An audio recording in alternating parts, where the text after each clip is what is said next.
So so here we are. I was having a talk, one of my talks last week, and I was mentioning to my group, I think, we might be thinking about, going back to our physical space, maybe at the end of summer or whatever.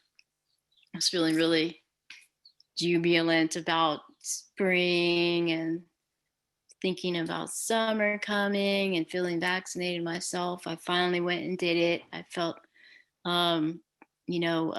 apprehensive, very apprehensive at first, but I decided to do it. And so I was really feeling that. And this week I'm not so sure. So it's like that. It's been like that. We think one thing is unfolding, and so I think we've kind of really been honing our skills around uncertainty and change. I even made vacation plans for this summer. Who knows? We don't know. I'm encouraging folks to be cautious, to be safe. I know that a lot of us are feeling more free after being vaccinated or being around vaccinated folks in this country. Things have seemed to be shaping up, and I encourage us to just continue being cautious. Yes, perhaps we can enjoy a few more things that we've been missing, but and enjoy your life and enjoy each other. But please be safe and be cautious. I myself made vacation plans for the summer. So we'll see how that unfolds. So we long to connect. We're longing to connect. We're longing to be together. I am, some of us are. Some of us, I'm pretty good at being alone. I love solitude. Not a stranger to it. I'm not afraid of it, but it's human to long for connection, even if we think we are, fine on our own. It is very human to long for connection. And so I thought I would talk a bit tonight about loneliness, or the sense of loneliness or a sense of disconnectedness that many of us are carrying, especially through these times that we are in.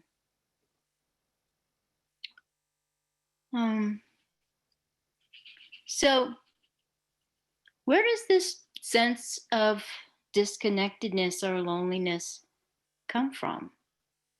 There's people everywhere. We're surrounded by people.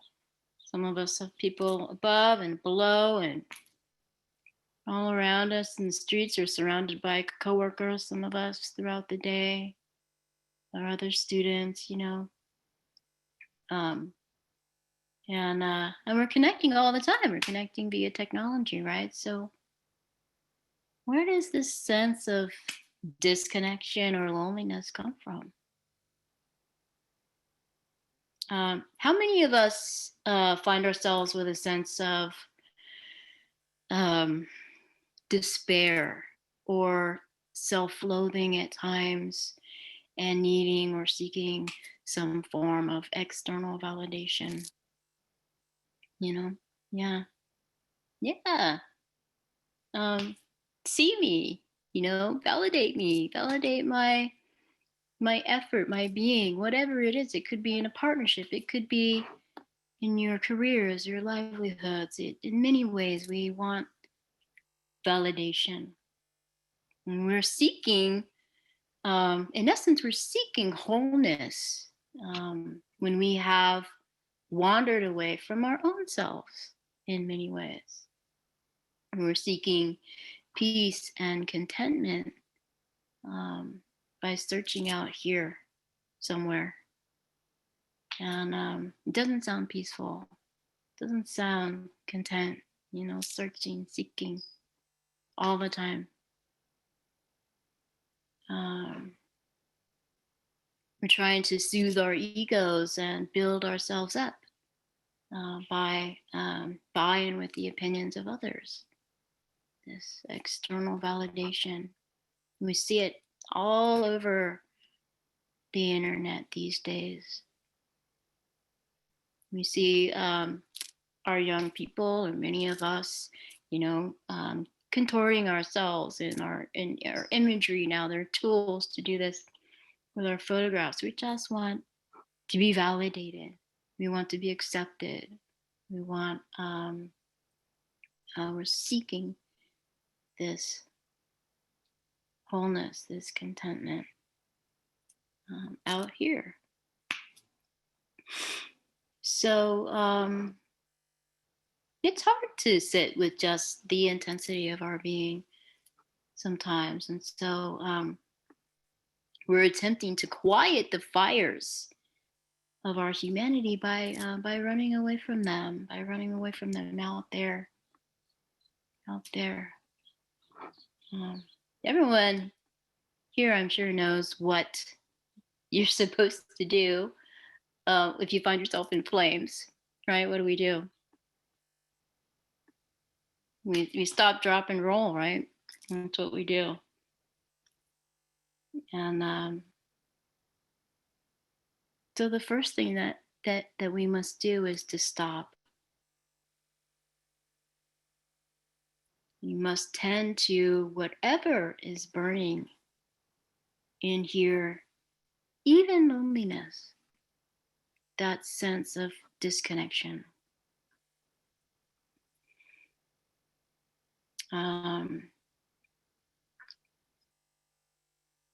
So we do that by stopping. We return to stillness.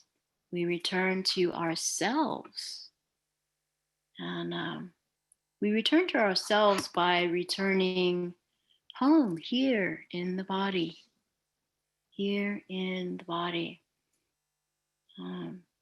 This is something we've got to remind ourselves of again and again, every day, all day. And we begin that journey home to the self and to the body with a simple breath. That's it. Sounds so simple.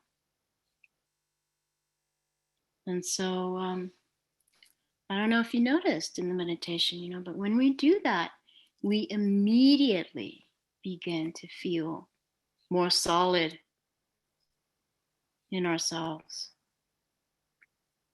And without this solidness, without that solidness, our core, that coming home and strengthening that core, we can feel loneliness even when we are surrounded by others. People everywhere. And yet loneliness pervades in this country and all over the world. All over the world.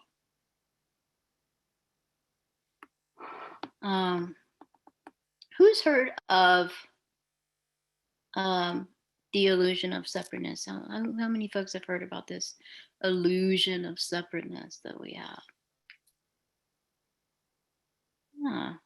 Well, we've got another thing going on. And in our society, we are also suffering from the illusion of connection. I know that sounds a little odd. With our devices and with technology, everywhere connection, right? We're always connected. We long to connect. And, we're posting on our socials. We got our Instas. Everyone knows your Pinterests, we're on email all day. We're texting all day. We're connected. Where are we? And I'm inclined to scrolling my news feed, and that's my that's my attempt to connect with global circumstances on my device. So everywhere connecting, but this illusion of connection doesn't reduce our feelings of loneliness, of separateness, of disconnection.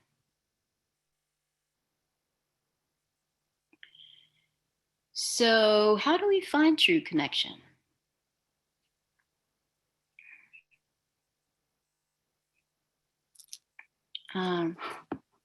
I would say that we start by becoming more present right here. True connection is here. Home is here in the heart, here in the body.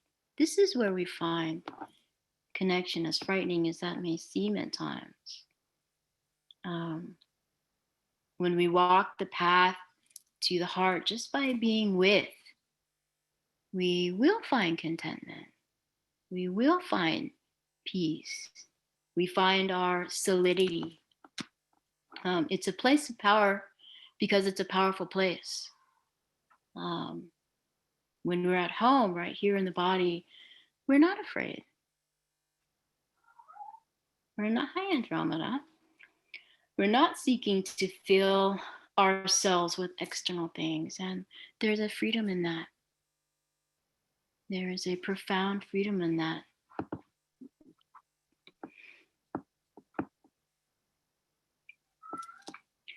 Truly strong among those who think themselves strong. Truly unafraid among those who hide their fear. A hero among those who talk of heroes. Don't be fooled by outward signs, lifting heavy things, or picking fights with weaker opponents and running headfirst into battle. A real hero walks the path to its end, then shows others the way. This is a poem from The First Free Women by Maddie Weingast. This is poems of the early Buddhist nuns. So truly strong, those among those who think themselves strong. When we are acting from that place of true connection, we're acting from a place of wholeness, and a greater sense of personal power will arise, a greater sense of well-being.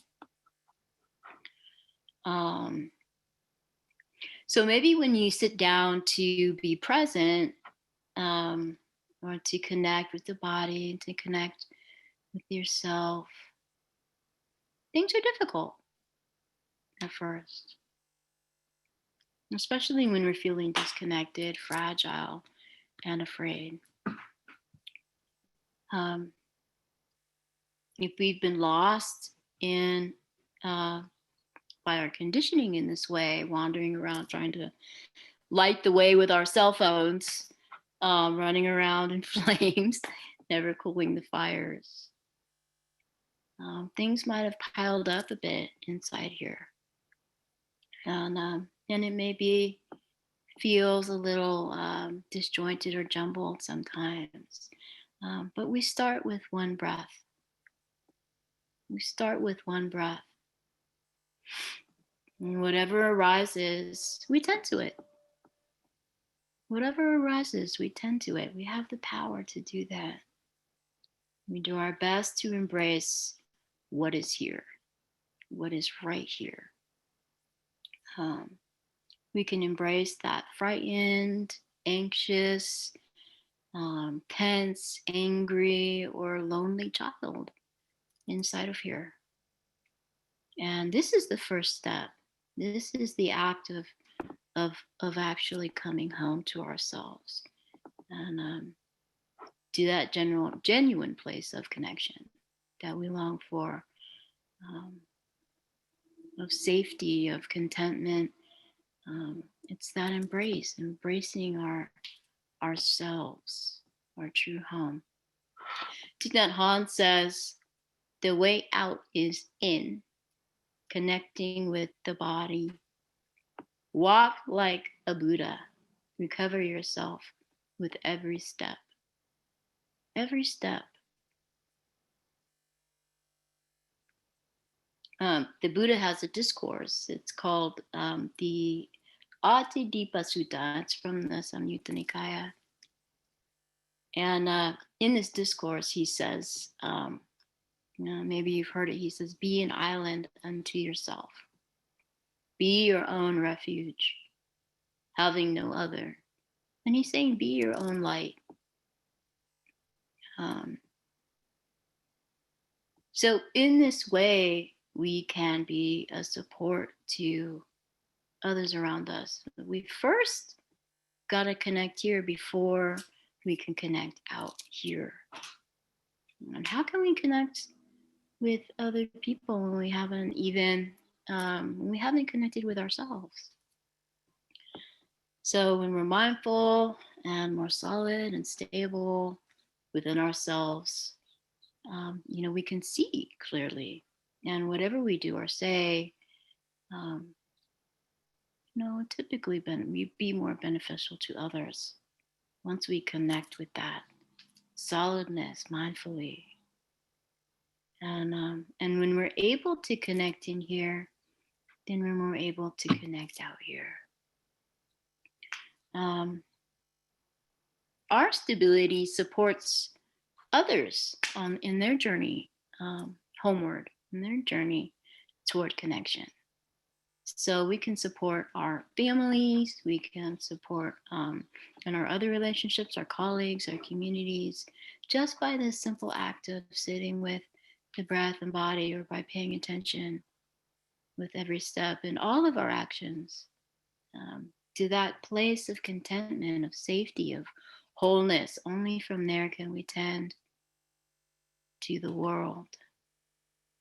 So I'm going to read you a poem. This is one of my favorite poems. And it actually really, when I'm feeling lonely, when I'm feeling disconnected, when I'm feeling that sense of despair, it always makes me feel better. This is by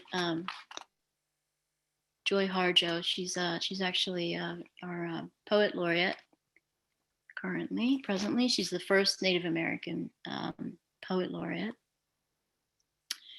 And this is a poem called, get it up here so I can read it to you. For calling the spirit back from wandering the earth in its human feet. She says, put down that bag of potato chips, that white bread, that bottle of pop. Turn off that cell phone, computer, and remote control. Open the door, then close it behind you. Take a breath offered by friendly winds. They travel the earth gathering essences of plants to clean. Give it back with gratitude. If you sing, it will give your spirit lift to fly to the stars and back. Acknowledge this earth who has cared for you since you were a dream, planting itself precisely with your parents' desires. Let your moccasin feet take you to the encampment of the guardians who have known you before time, who will be there after time. They sit before the fire that has been there without time.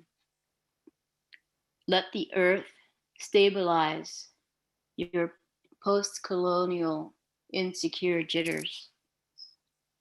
Be respectful of the small insects, birds, and animal people who accompany you.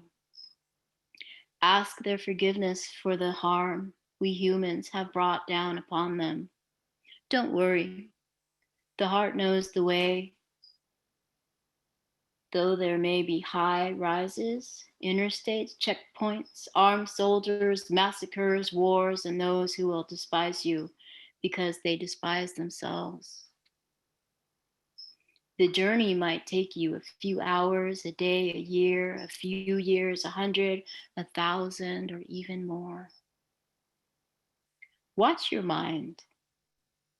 Without training, it might run away and leave your heart for the immense human feast set by the thieves of time. Do not hold regrets. When you find your way to the circle, to the fire kept burning by the keepers of your soul, you will be welcomed. You must clean yourself with cedar, sage, or other healing plants. Cut the ties you have to failure and shame. Let go the pain you are holding in your mind, your shoulders, your heart, all the way to your feet. Let go the pain of your ancestors to make way for those who are heading in our direction. Ask for forgiveness. Call upon the help of those who love you. These helpers take many forms: animals, element, bird, angel, saint, stone, or ancestor. Call your spirit back. It may be caught in corners and creases of shame, judgment, and human abuse.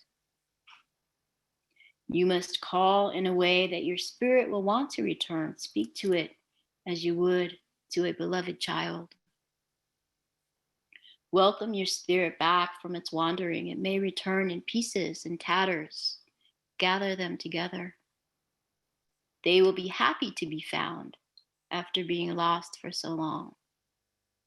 Your spirit will need to sleep a while after it is bathed and given clean clothes. Now you can have a party. Invite everyone you know who loves and supports you. Keep room for those who have no place else to go. Make a giveaway, and remember, keep the speeches short. Then you must do this. Help the next person find their way through the darkness. So, a light unto yourself, a lamp coming home to the island of the self. This is the true place of refuge. This is the true place of contentment and freedom.